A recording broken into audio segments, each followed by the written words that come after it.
If you say you are a man of faith, where is the proof? There is no proof that you have faith because you are living below your standard. Below your standard. Somebody was telling me, I think day for yesterday, I'm not sure if he was Christian, he was mentioning something. I said, Daddy, they expensive. Oh. Before he even mentioned how much it was, I said, no, it will look expensive to you.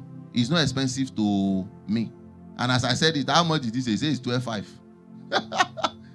Now, because if you want to buy something that is not as important and it's 12,500, even if I want to do it like this and throw it out of the window, it's still not expensive.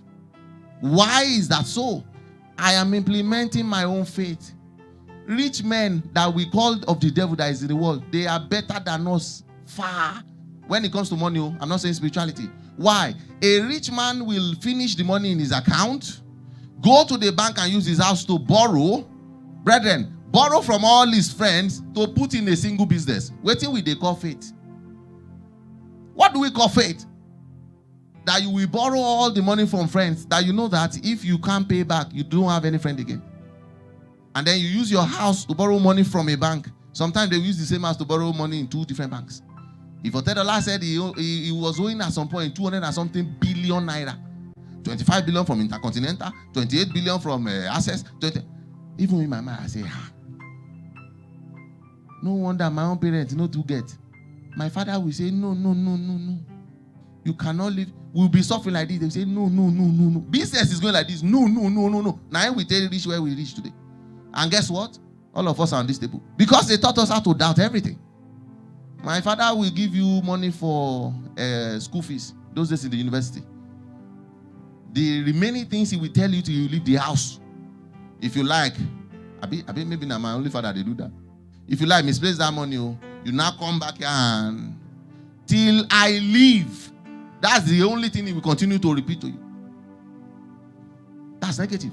I feel you could have told me, blessing, keep that money very well. Don't misplace it. God will be with you. Abi, that's positive. It's the same message. But you say, if you are playing too much, like, no. God will help us. If I'm playing too much, maybe I've kept the school fees. I'm still in the house, so maybe me and my brother we are playing. We are like, he will just come and say, this one you are necessarily happy. Don't go and misplace this money because in his mind now, this I will be jumping on the street a bit to like misplace the money. I said, no, Daddy, I've kept it. Don't play. If you misplace the money, don't come back to this house. And guess how much the money was then? 1,250 naira. That was the school fees. It wasn't big money because some people say it's big money. No. It wasn't big money even at 2001. It wasn't big money. But that's his own approach. Because doubt will let you lose your future by yourself. It's you that will sacrifice your future on the altar of doubt. You by yourself will sacrifice it. Yeah, whatever makes you lose trust in yourself and also makes you lose trust in God is doubt. Nothing else. Only you will look at yourself, I'm not good enough. Because a boy disappointed you, all of a sudden, you look as if you are not good enough. No, you are good enough. You are better than what you are. But they sowed the seed of doubt in you. Oh, some people even say it's because I did not have 2-1 in the university. Doubt. There are so many of it, so many of it. You know, doubt can go from generation to generation. Because they teach it. The way they teach wealth is the way they teach doubt. It will just be like, you know the way you look like your parents. Maybe you are the taller version, you are the shorter version. They say, this one looks like our grandma.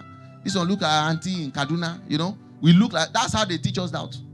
You will just discover that nothing good is actually coming because you think nothing good can come out of you. Whether it's your relationship, stop doubting it. Some people, what will scatter the marriage God has given to them is doubt. This man is coming back by 7:30. The only thing on your mind is, where is he coming from? Now, you could have said, thank God my husband came home in good health. And ask him, honey, are you okay? And he says, there is old up. Hallelujah, you're back. Oh, yeah, come and shower. And the life continues. But some people will go the way of doubt. Why? Because while the husband was not home, the devil will come again. Are you really sure that he's still at work? Only you go come to remember. Say, he picked one call yesterday night. Now, his mommy call him. But because he say, Mama, he say, how are you? He just hype him mother. But in your brain now, the devil will say, are you really sure? So, I don't know if you have been on that, especially if you have jealousy a little. The person never come home. You go be like say them pump water for your belly. Only you could. Now you could calm yourself. The person never come. Maybe mistakenly you now called him or called her. He now rang twice. He did not pick. Doubt. So this man is sleeping. All you are thinking of is to hold his throat so that he can confess. You know, all of us are on this table. And until he confess, even some people will confess to what they did not do to just have peace. Because you will continue to go. You are not backing out until he says exactly what you doubted him about. Then 3 years later, divorce. Then they say it's the devil. It's not devil. Doubt. Even on relationship. It happens to us even in faith. Because everything God says now, you agree with it. But you also, are we sure? It happens to healing. I had ulcer, like I think about 2 years ago or 3 years. When I did the test, they told me I've had the ulcer for like 3.5 years. I didn't know. The only thing, I was exercising at the gym, then I felt a blackout. So I knew something was wrong with it. I didn't know what it was, so I did full body count. What did they call those things? And then they discovered I had ulcer. So when they checked the length of the ulcer, they said it was about 3.5 years. I did not know. You know, we are fasting, we don't eat, all this labor.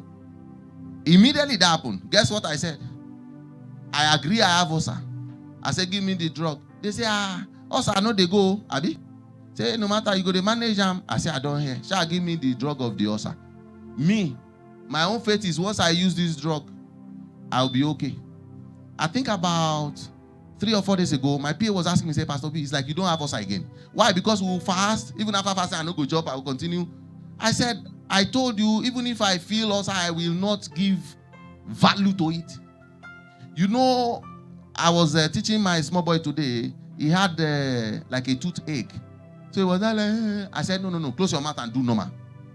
He's telling me, cope with the pain. That's how you're a human being. God did not create us to be, no. Immediately switch. I'm training you to switch your brain to accept pain so that you will not doubt the power of God. Because now they say your leg is paining you, but you are still feeling the pain. But the power of God is greater than the pain. You have to continue as if you don't know the pain is there. That's how you implement faith. Everybody that received healing in the Bible, we did it 37 on Wednesday. With the disciples, we always have our fasting and prayers. So we studied the 37 miracles that Jesus did. Everything. Stand up and pick up your couch. This one is running after Jesus. If I just touch his hem of the garment, there must be an element of that faith. Meaning the pain is there. But you believe that the grace that will come is greater than pain. So if you say, God will heal my leg, and you're already doing like this, which day are you confirming your faith to us? So even if I feel pain, I don't care. I will continue. Guess what? I just forgot about it. And it's practical like that. I forgot about ulcer to a point I can't remember. I don't feel the pain and it has gone. And it wasn't like I used anything. But I told myself, whatever pain me made, they pay me. One day, that person will die. But I will not die as a coward. I will die as a brave man. So whatever is happening, whether I'm broke, I'm sick, I don't really care. Faith will deliver me. And that's how to have it. But guess what? Are you really sure? What voice is that now? Devil. What this pain? Where did they talk now? So pastor, they talk you. I shall tell you I use drug. But I took it once then, about 2.5 years ago. And they said it will not go. I said, whether I go or no go, I shall don't use the drug. I come out. Let me see if something that came into me will kill me that owns my body. It's not possible. Faith. But the doubts will be there. So even if I say I feel pain in my leg, I don't care. I just continue whatever I have to do. Those days when I get broke, I don't reserve money because I'm broke. I continue to spend till everything finish. Then I know it's finished. But you know some people now when they check their account say, hey, you don't remain 120. What I'm supposed to buy? I will buy normal things I'm supposed to buy normally, like if I have 75 million. I don't care. When the money finishes, it finishes. I cannot be a slave to anything or be a slave to doubt. Start understanding the process that doubt is the number one thing the devil will give to you. You will second guess yourself, second guess your reason for living, second guess your existence, second guess your future, second guess your parents, second guess your fiancé or wife. It will just destroy your whole life. That's what doubt does.